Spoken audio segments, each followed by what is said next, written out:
ನಂದೀಶ್ವರ ಪರ್ವ ಯಾರು ಹೇಳ್ತಾರೆ? ನಂದೀಶ್ವರ ಪರ್ವ ಅಂತ ಹೇಳ್ತಾರೆ. ಈ ನಂದೀಶ್ವರ ಪರ್ವದಲ್ಲಿ ಮನುಷ್ಯರು ನಂದೀಶ್ವರ ದೀಪದಲ್ಲಿ ಹೋಗ್ಲಿಕ್ಕೆ ಬರೋದಿಲ್ಲ. ಎಲ್ಲಿ? ಅದಕ್ಕೇನೆ ಯಾವಾಗ ನೀವು ನಂದೀಶ್ವರದ ಪೂಜೆ ಮಾಡ್ತೀರಾ ಆ ಸಮಯದಲ್ಲಿ ಸಭಿ पर्वों में बड़ा अटाई पर्व है. ಎಲ್ಲ ಪರ್ವಕ್ಕಿಂತ ದೊಡ್ಡ ಪರ್ವ ಯಾವುದಿದೆ? ಅಷ್ಟಾಂಗಿಕ ಪರ್ವ ಇದೆ. ಆದರೆ ಈ ಪರ್ವದಲ್ಲಿ ನಾವು ಯಾವಾಗ ನಂದೀಶ್ವರ ದೀಪದಲ್ಲಿ ಹೋಗಿ ಅಲ್ಲಿರ್ತಕ್ಕಂಥ ಅಮೃತ ಚೈತನ್ಯದ ದರ್ಶನ ಮಾಡಲಿಕ್ಕೆ ಸಾಧ್ಯ ಇಲ್ಲ ಅಂದ್ರೆ ಆ ಟೈಮಲ್ಲಿ ಏನ್ ಮಾಡ್ತಾನೆ? ಇಲ್ಲೇ ನಂದೀಶ್ವರ ದೀಪದ ರಚನಾ ಮಾಡಿಕೊಂಡು ಇಲ್ಲೇನೆ ಏನಾಗ್ತದೆ, ಅವರು ಆಹ್ವಾನ ಮಾಡಿ ಮತ್ತೆ ಪೂಜೆ ಮಾಡ್ತಾರೆ. ಆದ್ರೆ ನಂದೀಶ್ವರ ದೀಪದಲ್ಲಿ ಯಾರು ಹೋಗ್ಬೋದು? ಕೇವಲ ದೇವತೆಗಳು. ಯಾರು ಹೋಗ್ಬೋದು? ಕೇವಲ ದೇವತೆಗಳು. ಯಾಕಂದ್ರೆ ಮನುಷ್ಯರು ಎರಡೂವರೆ ದೀಪದಿಂದ ಮುಂದೆ ಹೋಗ್ಲಿಕ್ಕೆ ಬರೋದಿಲ್ಲ. ಮಾನುಷೋತ್ತರ ಪರ್ವತ ಏನಿದೆಯಲ್ಲ, ಆ ಮಾನುಷೋತ್ತರ ಪರ್ವತವನ್ನು ಅವ್ರಿಗೆ ಹಾರಿ ಅಥವಾ ಲಾಂಘನ ನಹಿ ಹೋತಾ ಅಂದ್ರೆ ಆ ಪರ್ವತವನ್ನು, ಯಾಕಂದ್ರೆ ನಾವು ಹೆಚ್ಚು ಉತ್ತರ ಭಾರತದಲ್ಲಿದ್ದೇವೆ, ನಮ್ದು ಮಾತೃಭಾಷೆ ಕನ್ನಡ ಇದೆ, ಆದ್ರೂ ಕೂಡ ಹೆಚ್ಚು ಕರ್ನಾಟಕದಲ್ಲಿ ಇಲ್ಲ. ಹೆಚ್ಚು ಅಂದ್ರೆ ಉತ್ತರ ಭಾಗದಲ್ಲಿದೆ ಅಂದ್ರೆ ಯಾವ್ಯಾವುದೋ ಒಂದು ಶಬ್ದಗಳು ನಮ್ಗೆ ಸ್ವಲ್ಪ ಕಷ್ಟ ಆಗ್ತದೆ. ಹಾರಿ ಹೋಗೋದಲ್ಲ, ಹಾರಿ ಹೋಗ್ಲಿಕ್ಕೆ ಸಾಧ್ಯ ಆಗೋದಿಲ್ಲ. ಅನಂತರ ಅಲ್ಲಿ ಯಾರು ಹೋಗ್ಬೋದು? ದೇವತೆಗಳೇ ಹೋಗ್ಬೋದು. ಅವರು ದೇವರು ಎಷ್ಟು ಪ್ರಕಾರ ಇದ್ದಾರೆ? 4 ಪ್ರಕಾರ ದೇವಿದ್ದಾರೆ. ಎಷ್ಟು ಪ್ರಕಾರ ಇದ್ದಾರೆ? 4 ಪ್ರಕಾರ ದೇವಿ ಏನಿದ್ದಾರಲ್ಲ ಅವರು ಪೂರ್ತಿ ಅಷ್ಟಾಂಗಿಕ ಪರ್ವದಲ್ಲಿ 8 ದಿನ ಬೆಳಗ್ಗೆಯಿಂದ ಹಿಡಿದು ರಾತ್ರಿ ತನಕ, ರಾತ್ರಿಯಿಂದ ಹಿಡಿದು ಬೆಳಗ್ಗೆ ತನಕ, ಅಂದ ನಂತರ ಒಂದು ದಿನದಲ್ಲಿ ಒಂದೊಂದು ದಿಶಾದಲ್ಲಿ ಎರಡು ಅಂದ್ರೆ 6 ಗಂಟೆ ತನಕ ಪೂಜೆ ಮಾಡ್ತಾರೆ. ಎಷ್ಟು? 6 ಗಂಟೆ ತನಕ ಪೂಜೆ ಮಾಡ್ತಾರೆ. ಅಂದ ನಂತರ ಒಂದು ದಿಕ್ಕಲ್ಲಿ ಕಲ್ಪವಾಸಿ ದೇವಿ ಇದ್ರಂತ ತಿಳ್ಕೊಡ್ರಿ, ಪೂರ್ವ ದಿಶಾದಲ್ಲಿ. ಅವರು ಅಲ್ಲಿ 6 ಗಂಟೆ ಪೂಜೆ ಮಾಡಿದ ನಂತರ ಮತ್ತೊಂದು ದಿಶಾದಲ್ಲಿ ಹೋಗ್ತಾರೆ. ಎಲ್ಲಿಗೆ? ದಕ್ಷಿಣ ದಿಶಾದಲ್ಲಿ. ಆದರೆ ಪೂರ್ವ ದಿಶಾದಲ್ಲಿ ಯಾರು ಬರ್ತಾರೆ ಅಂದ್ರೆ ಜ್ಯೋತಿಷ್ಕವಾಸಿ ದೇವತೆಗಳು ಬರ್ತಾರೆ. ಅಲ್ಲಿ 6 ಗಂಟೆ ಅಂದ್ರೆ ಒಂದು ಗೋ ಪ್ರಹರ್. ಎಷ್ಟು ಪ್ರಹರ್?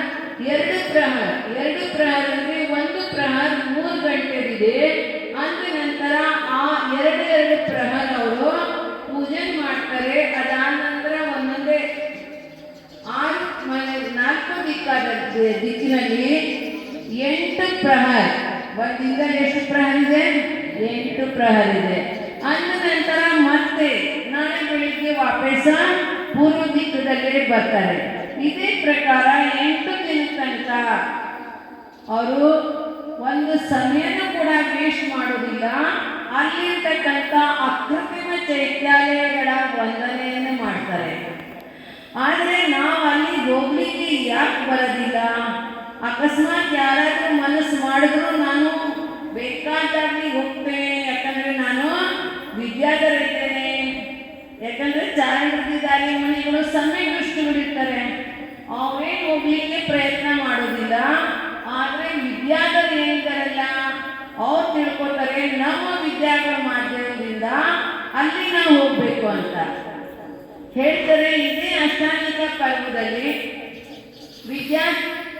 ವಿದ್ಯಾರ್ಥಿ ಪರ್ವತದ ಮೇಲೆ ಒಂದು ಏನು ರಾಜ್ಯ ಇತ್ತು. ಅಲ್ಲಿ ವಿದ್ಯಾಪತಿ ಅಂತಕ್ಕಂಥ ರಾಜ್ಯ ಮಾಡ್ತಾ ಇದ್ದ.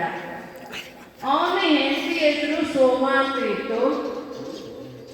ಒಂದು ಸಲ ಇದೇ ಪರ್ವದಲ್ಲಿ ಆಕಾಶ ಮಾರ್ಗದಿಂದ ಯಾವ ದೇವತೆಗಳು ಹೋಗ್ತಾ ಇರ್ತಕ್ಕಂಥ ಸಮಯದಲ್ಲಿ ಅವ್ರ ಮನೆಯಲ್ಲಿ ಒಬ್ಬರು ಮುನಿಗಳು ಆಹ್ವಾನ ನಡೆದಿತ್ತು.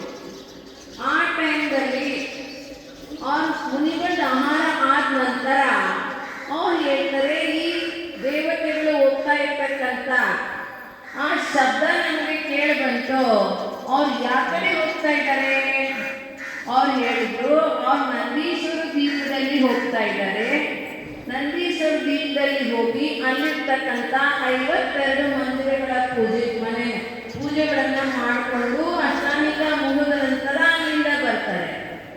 ಆದರೆ ವಿದ್ಯಾಧರನಿಗೆ ಒಂದು ವಿಚಾರ ಬಂತು, ನಾನು ವಿದ್ಯಾಧರ ಇದ್ದೇನೆ, ಅನಂತರ ಬೇಕಾದಾಗಲಿ ನಾ ಅಲ್ಲಿ ಹೋಗ್ತೇನೆ, ಮತ್ತೆ ಅಲ್ಲಿ ಹೋದ ನಂತರ ಅಲ್ಲಿರ್ತಕ್ಕಂಥ ಏನಾದರೂ ಗುರುತು ಕೂಡ ತಗೊಂಡು ಬರ್ತೇನೆ ಅಂತೇಳಿ ತಮ್ಮ ಹೆಂಡತಿಗೆ ತಿಳಿಸಿ ಹೇಳಿ ಅಲ್ಲಿಂದ ಹೊರಟ ನಂತರ ಅವ್ರು ತಮ್ಮ ವಿದ್ಯಾಧರರ ಕಡೆ ವಿಮಾನಗಳು ಕೂಡ ಅವ್ರು ರಚನೆ ಮಾಡ್ತಾರೆ. ಆ ವಿಮಾನದಲ್ಲಿ ಕುತ್ಕೊಂಡು ಯಾವಾಗ ಹೋದ ನಂತರ ಸಮೀಪ ಯಾವಾಗ ಮಾನಸೋತ್ತರ ಪರ್ವತ ಬಂತು, ಆ ಟೈಮಲ್ಲಿ ತಮ್ಮ ವಿಮಾನವನ್ನು ಜೋರಾಗಿ ನಡೆಸ್ತಾ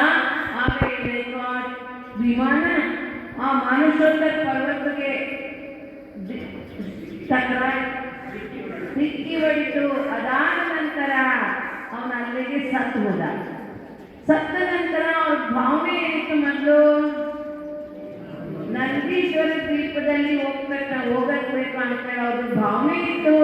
ಅದಕ್ಕೆ ಸತ್ತ ನಂತರ ಅವ್ರ ಸ್ವರ್ಗದಲ್ಲಿ ಹೋಗಿ ದೇವ ಆದ ನಂತರ ಅವರು ತಮ್ಮ ಅವಧಿಜ್ಞಾನದಿಂದ ನೋಡಿದ್ರು.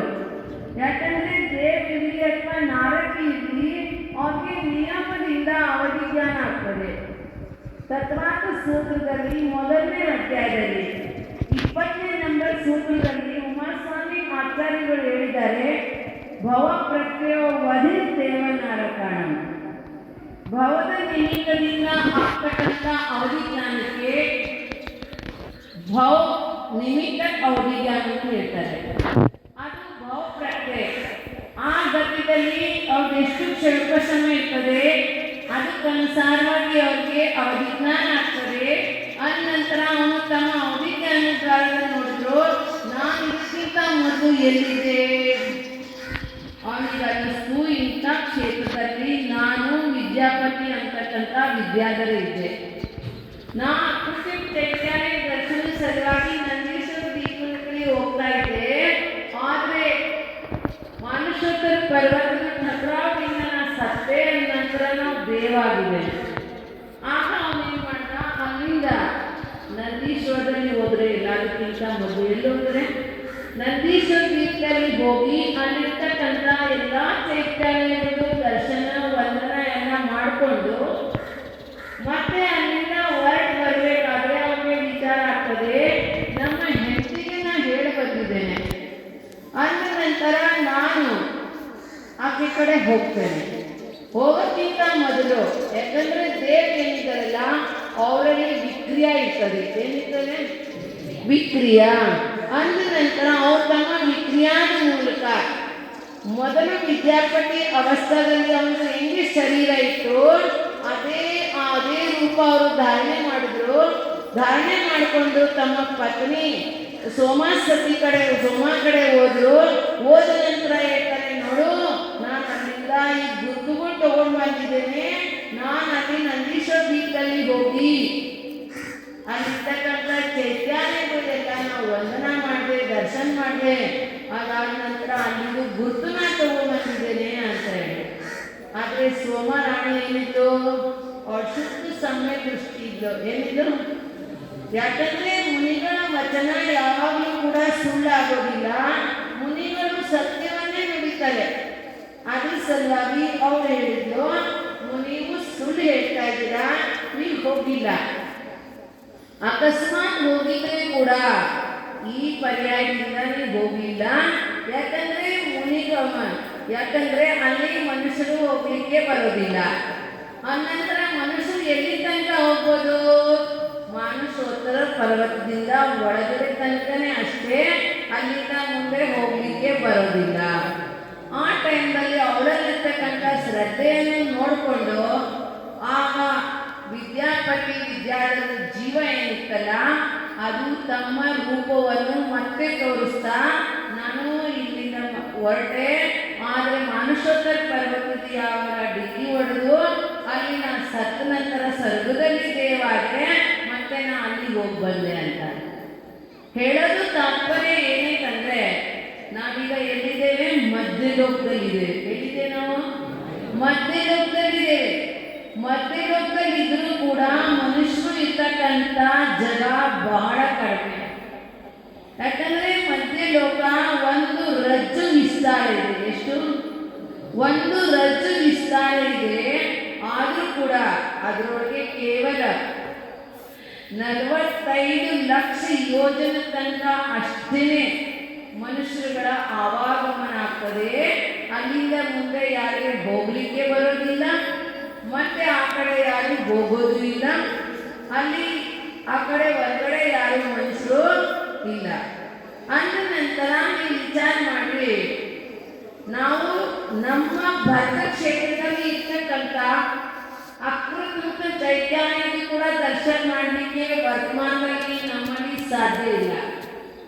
ಯಾಕಂದ್ರೆ ವರ್ತಮಾನದಲ್ಲಿ ಈಗಲೂ ಕೂಡ ನಮ್ಮ ಭರತ ಕ್ಷೇತ್ರದಲ್ಲಿ ಏನು ವಿದ್ಯಾಧು ಪರ್ವತ ಇದೆಯಲ್ಲ, ಆ ವಿದ್ಯಾಧು ಪರ್ವತದ ಮೇಲೆ ಒಂದು ಅಕೃತಿಮ ಚೈತ್ಯಾಲಯ ಇದೆ. ಅಕೃತಿಮ ಮತ್ತೆ ಕೃತಿಮ ಎರಡು ಪ್ರಕಾರ ಚೈತ್ಯಾಲಯಗಳಿವೆ. ಕೃತಿಮ ಚೈತ್ಯಾಲಯ ಏನೈತಲ್ಲ ಕಟ್ಟಿಸ್ಕೊಂಡಿದ್ದಾರೆ ವರ್ತಮಾನದಲ್ಲಿ. ಆದರೆ ಅಕೃತಿಮ ಚೈತ್ಯಾಲಯ ಏನಿದೆಯಲ್ಲ ಅದನ್ನು ಯಾರು ಕಟ್ಟಿಸಿಲ್ಲ. ಅದು ಅನಾದಿ ಕಾಲದಿಂದ ಅವು ಹೆಂಗೆ ಇರ್ತವೆ ಅದೇ ಪ್ರಕಾರ ಇರ್ತವೆ. ಅವಕ್ಕೆ ಅಕೃತಿಮ ಅಂತ ಹೇಳ್ತಾರೆ. ಅಂದ ನಂತರ ವರ್ತಮಾನದಲ್ಲಿ ಏನು ನಡೆದಿದೆಯಲ್ಲ ಅಷ್ಟಾನಿಕ ಪರ್ವ, ಈ ಅಷ್ಟಾನಿಕ ಪರ್ವದ ಮಹತ್ವ ಏನಿತ್ತಂದ್ರೆ ಈ ಅಷ್ಟಾನಿಕ ಪರ್ವದಲ್ಲಿ ಅಷ್ಟಮಿ ಜನಗಳು ಏನಾಗ್ತದೆ? ಅಷ್ಟಮಿದಲ್ಲಿ ಯಾಕೆ ಉಪವಾಸ ಮಾಡೋದು? ಅಷ್ಟಮಿಗೆ ಹೇಳಿ ಪೂರೈತೆ ಪಂಡಿತ್ರೆ, ಅಷ್ಟಮಿದಲ್ಲಿ ಉಪವಾಸ ಯಾಕೆ ಮಾಡೋದು? ಹಂಗೆ ಇಲ್ಲ. ಅಷ್ಟಮ ಸುತ ಪಾನೆ ಗೋಕರನೆ ಆಟ ರಮ್ಯನಿಗೆ ಏನಿರ್ತದೆ? 8ನೇ ಪೃಥ್ವಿ ಏನಿದೆಯಲ್ಲ ಈಶತ್ ಪ್ರಾಕಾರ ಪೃಥ್ವಿ ಅಂತ ಹೇಳ್ತಾರೆ. ಆ ಪೃಥ್ವಿದಲ್ಲಿ ಹೋಗ್ಬೇಕಾದ್ರೆ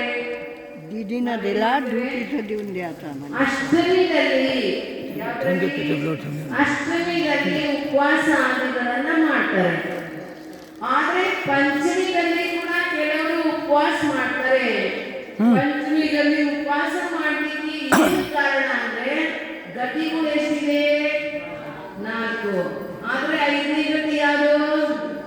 ಸಿದ್ಧ ಗತಿಯೇ. ಅಂದ್ರೆ ಆ ಸಿದ್ಧ ಗತಿ ಪ್ರಾಪ್ತ ಮಾಡ್ಕೊಳ್ಳೋ ಸಲುವಾಗಿ ಕೂಡ ಈ ಜೀವ ಪಂಚಮಿದು ಉಪವಾಸ ಅಥವಾ ಪಂಚಮಿದು ವ್ರತ ಆದಿಗಳನ್ನು ಮಾಡ್ತಾನೆ. ಅದಾದ ನಂತರ ಚತುರ್ದಶಿ ಕೂಡ ಒಂದು ಪರ್ವ. ಪಂಚಮಿನೂ ಅಷ್ಟಮಿನೂ ಪರ್ವ ಇದೆ, ಮತ್ತೆ ಚತುರ್ದಶಿ ಕೂಡ ಪರ್ವ ಇದೆ. ಅಂದ ನಂತರ ಚತುರ್ದಶಿಯಲ್ಲಿ ಯಾಕೆ ಮಾಡ್ತಾರೆ?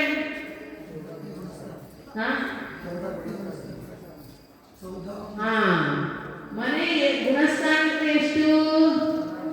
14 ಗುಣಸ್ಥಾನ ಇದೆ. ಎಷ್ಟಿದೆ?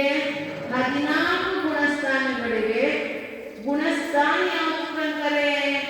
ಮೋಹ ಮತ್ತೆ ಯೋಗದ ನಿಮಿತ್ತದಿಂದ ಆಗ್ತಕ್ಕಂಥ ಜೀವಗಳಲ್ಲಿ ತಾರತಮ್ಯ ಮನೆ ಹೆಚ್ಚು ಕಡಿಮೆ, ಹೆಚ್ಚು ಅಥವಾ ಕಡಿಮೆ ಏನು ಭಾವನೆ ಆಗ್ತದೆ ಅದಕ್ಕೆ ಗುಣಸ್ಥಾನ ಅಂತ ಹೇಳ್ತಾರೆ. ಯಾಕಂದ್ರೆ ಹಿಂದಿನಲ್ಲಿ ಏನಂದ್ರೆ सरल नंगे मोह योग के निमित्त से होने वाले जीव के तारतम्य रूप जो परिणाम है ಅದಕ್ಕೆ ಹೇಳ್ತಾರೆ ಗುಣಸ್ಥಾನ ಅಂತ ಹೇಳ್ತಾರೆ. ಅನಂತರ ಗುಣಸ್ಥಾನಗಳು 14 ಇವೆ. ಎಷ್ಟಿವೆ? 14. ಆ ಗುಣಸ್ಥಾನದಿಂದ ಮುಂದೆ ಹೋಗಬೇಕು ಅಂದ್ರೆ ಯಾಕಂದ್ರೆ ಆ ಗುಣಸ್ಥಾನ ಹೆಚ್ಚು ಸಮಯ ಇಲ್ಲ, ಸ್ವಲ್ಪನೇ. ಎಷ್ಟು? ಸ್ವಲ್ಪ. ಅನಂತರ ಯಾವುದು ಹ್ರಸ್ವ ಸ್ವರ, ಹ್ರಸ್ವ ಮತ್ತೆ ದೀರ್ಘ ನಮ್ಮಲ್ಲಿ ಇರ್ತಾರಿಲ್ಲ, ಅದರೊಳಗಡೆ ಗಣಗಣಗಳು 5 ಹ್ರಸ್ವ ಸ್ವರಗಳನ್ನು ಹೇಳೋದ್ರಲ್ಲಿ ಎಷ್ಟು ಸಮಯ ಆಗ್ತದೆ ಅಷ್ಟೇ ಸಮಯ 14ನೇ ಗುಣಸ್ಥಾನದ್ದು. ಅ ಇ ಉ ರು ರು ಇಷ್ಟು ಅಕ್ಷರದ ಉಚ್ಚಾರಣೆಯಲ್ಲಿ ಎಷ್ಟು ಸಮಯ ಆಗ್ತದೆ ಅಷ್ಟು ಸಮಯದಲ್ಲಿ ಈ ಜೀವ, ಯಾಕಂದ್ರೆ ಅರ್ಹಂತ ಅವಸ್ಥಾ ಯಾವಾಗ ಪ್ರಾಪ್ತ ಮಾಡ್ಕೊಂಡ ಆ ಸಮಯದಲ್ಲಿ ಕರ್ಮದು 148 ಪ್ರಕೃತಿಗಳಲ್ಲಿ ಕೇವಲ 63 ಪ್ರಕೃತಿಗಳನ್ನು ಅಷ್ಟೇ ನಷ್ಟ ಮಾಡಿದ. ಆದರೆ ಎಷ್ಟು ಉಳಿದಿದ್ವು? 85 ಪ್ರಕೃತಿಗಳು ಉಳಿದ್ವು. ಎಷ್ಟು? 85. ಅಂದ ನಂತರ 85 ಪ್ರಕೃತಿಗಳನ್ನ 14ನೇ ಗುಣಸ್ಥಾನದಲ್ಲೇ ಅವರು ನಷ್ಟ ಮಾಡ್ತಾರೆ. ಅಂದ ನಂತರ ಒಂದು ಸಮಯದ ಮೊದಲು 72 ಪ್ರಕೃತಿಗಳನ್ನು ನಷ್ಟ ಮಾಡ್ತಾರೆ. ಅಂಥ ಸಮಯದಲ್ಲಿ 13 ಪ್ರಕೃತಿಗಳನ್ನು ನಷ್ಟ ಮಾಡಿ ಅವ್ರೇನು ಮಾಡ್ತಾರೆ? ಮೋಕ್ಷದಲ್ಲಿ ಹೋಗ್ಬಿಡ್ತಾರೆ. ಅಂದ ನಂತರ ಈ ಸಮಯದಲ್ಲಿ ನಮ್ಮಲ್ಲಿ ಏನಿದೆ? ಅಷ್ಟಾಂಗಿಕ ಪರ್ವ ನಡೆದಿದೆ. ಅಂದ ನಂತರ ಅಷ್ಟಾಂಗಿಕ ಪರ್ವದ ಮಹತ್ವ ಏನು ಅಂದರೆ, ನಂದೀಶ್ವರ ದೀಪದಲ್ಲಿ ಹೋಗಿ ದರ್ಶನ್ ಪೂಜನ್ ಆಗಿ ಮಾಡ್ತಕ್ಕಂಥ ಯೋಗ್ಯತಾ ಮನುಷ್ಯರಲ್ಲಿ ಇಲ್ಲ. ಅಂದ ನಂತರ ಕೇವಲ ದೇವತೆಗಳಲ್ಲಿ ಅಷ್ಟೇ ಇದೆ. ಅದ್ರ ಸಲುವಾಗಿ ಈಗ ವರ್ತಮಾನದಲ್ಲಿ ಜನರು ತಾವು ಎಲ್ಲಿ ಇದ್ದಾರೆ, ಯಾವ ಊರಲ್ಲಿದ್ದಾರೆ ಅಥವಾ ಯಾವ ಕ್ಷೇತ್ರದಲ್ಲಿ ಇದ್ದಾರೆ, ಅಲ್ಲಿ ನಂದೀಶ್ವರ ದೀಪದ ರಚನೆ ಮಾಡ್ತಾರೆ. ಯಾವ ಪ್ರಕಾರ?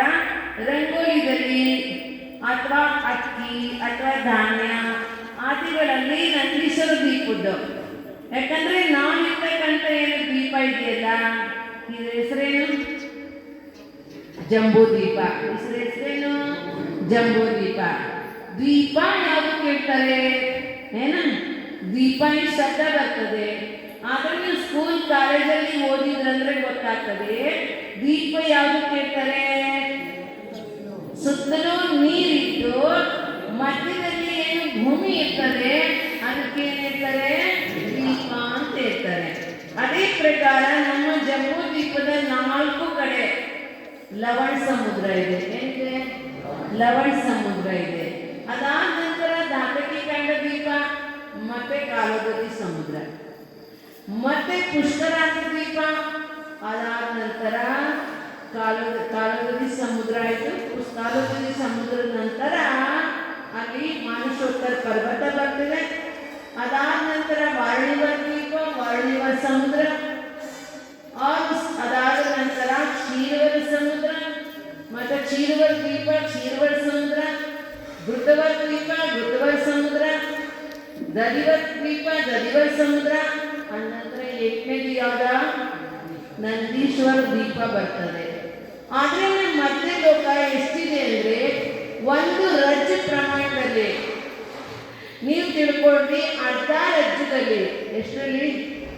ಅರ್ಧ ರಜ್ಜುದಲ್ಲಿ ಸ್ವಯಂಭೂ ರವಣ ಸಮುದ್ರ ಐತೆ.